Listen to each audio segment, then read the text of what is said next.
पहले आप मिलिए नोएडा सेक्टर 19 में रहने वाले विनय। नोएडा की एक निजी कंपनी में काम करने वाले विनय टैक्स बचाने के लिए पब्लिक प्रोविडेंट फंड यानी पीपीएफ में हर साल निवेश करते हैं। लेकिन इस निवेश से अब उनका मुंह भंग हो रहा है। एक तरफ नई टैक्स व्यवस्था में इस तरह के निवेश पर कोई टैक्स छूट नहीं और दूसरी तरफ सरकार ने करीब 4 साल से पीपीएफ पर ब्याज ही नहीं बढ़ाया।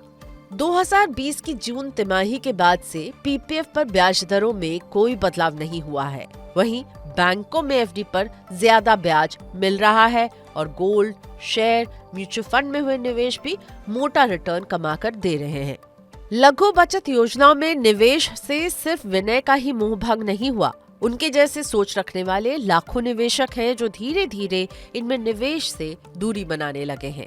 यही वजह है कि जीडीपी की तुलना में लघु बचत योजनाओं में आने वाले निवेश में लगातार कमी देखी जा रही है। वित्त वर्ष 2020-21 के दौरान लघु बचत योजनाओं में जितना निवेश आया था वो जीडीपी के 1.54% हिस्से के बराबर था। 2021-22 में ये घटकर 1.42% हुआ और वित्त वर्ष 2022-23 में ये और कम होकर सिर्फ 1.12% ही रह गया। लघु बचत योजनाओं में निवेश तब कम हो रहा है जब खुद सरकार इस पैसे का इस्तेमाल करती है।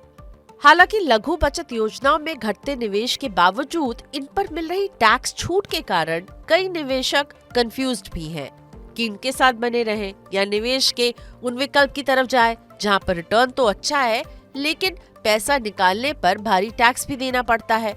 इस तरह के निवेश में गोल्ड, शेयर और म्यूचुअल फंड जैसे निवेश शामिल हैं। यहाँ तक कि बैंक में होने वाला फिक्स डिपॉजिट भी टैक्स के दायरे में है।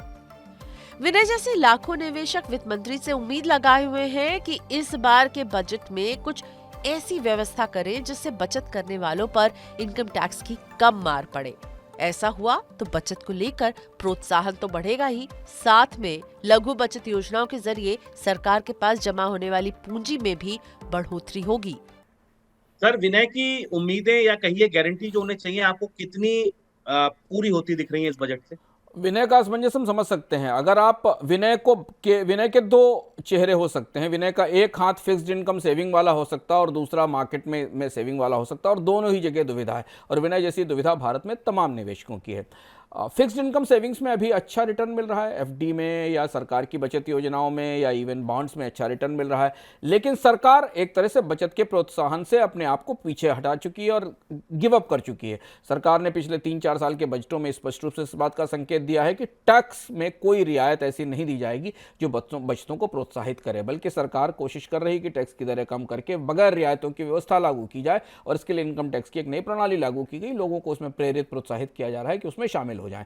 तो इस तरह से बचतों को लेकर कोई टैक्स इंसेंटिव्स नहीं है।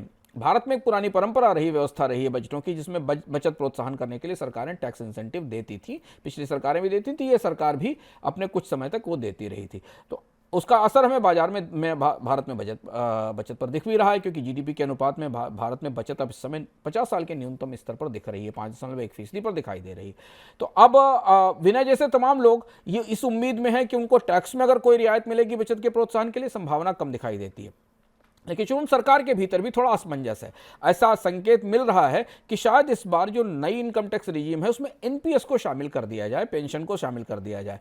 हालांकि ऐसा करने का मतलब होगा कि फिर नए टैक्स रिजीम में धीमे धीमे रियायतें शामिल होती जाएंगी। कितनी और रियायतें उसमें जोड़ी जाएंगी और पुरानी टैक्स रिजीम से वो कैसे अलग रहेगी, ये देखना होगा। एक तरफ ये, दूसरा हिस्सा निवेश का है, जहां अच्छे रिटर्न मिले हैं। पिछले साल बाजार ने अच्छा रिटर्न दिया, स्टॉक मार्केट ने, म्यूचुअल फंड्स ने, सबने ने करीब करीब लगभग 2.5 के अंकों में रिटर्न दिए हैं, पर वहाँ टैक्सेशन काफ़ी ज़्यादा है। तो विनय जैसे लोगों की अपेक्षा है कि अगर सरकार यहाँ टैक्स में रियायत नहीं देती है बचत योजनाओं के तहत, तो उसे कम से कम निवेश पर टैक्स में थोड़ी बहुत रियायत जरूर देनी चाहिए, ताकि लोगों की वित्तीय सुरक्षा सुनिश्चित हो सके। लेकिन फिलहाल इनकम टैक्स के नजरिए से वित्तीय सुरक्षा सरकार की प्रायोरिटी में कम से कम पिछले बजट तक तो नहीं दिखाई दी। अब इस अंतरिम बजट में, जो कि अंतरिम बजट है, वित्त विधेयक पारित नहीं होगा, जुलाई में पारित होगा, सरकार अपने इंटेंशन का, अपनी